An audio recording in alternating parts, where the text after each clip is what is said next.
1931, Japanese troops leave for the conquest of Manchuria.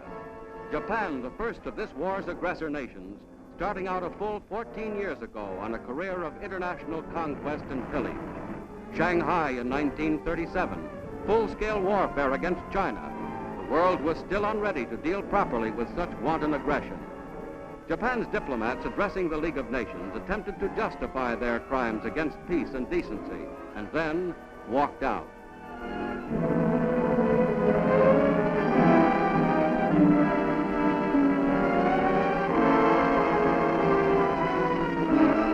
The long series of brutal attacks upon an unprepared neighbor continued. Japan seized a whole new empire, set up puppet rulers, grew even more self-confident and aggressive as she fed on other people's suffering. Japan's successful imperialism encouraged other aggressors. Italy invaded Ethiopia. Later, Germany and Italy, by military intervention, helped overthrow the Republican government in Spain. Three nations toasted the consummation of an infamous alliance, the Axis military pact of 1940. Germany and Italy, who had plunged Europe into war, became fully united with Japan in the strategy of terror.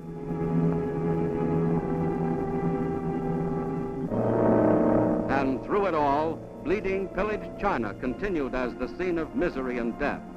Millions of her people were made homeless. With indomitable courage, but pathetically inadequate weapons, the Chinese fought back. Alone, they kept the resistance to Japanese imperialism alive.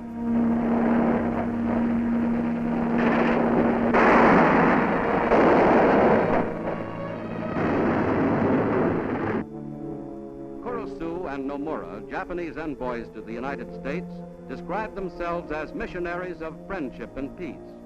While they were still negotiating, their countrymen struck a savage blow unparalleled in infamy. Pearl Harbor, December the 7th, 1941.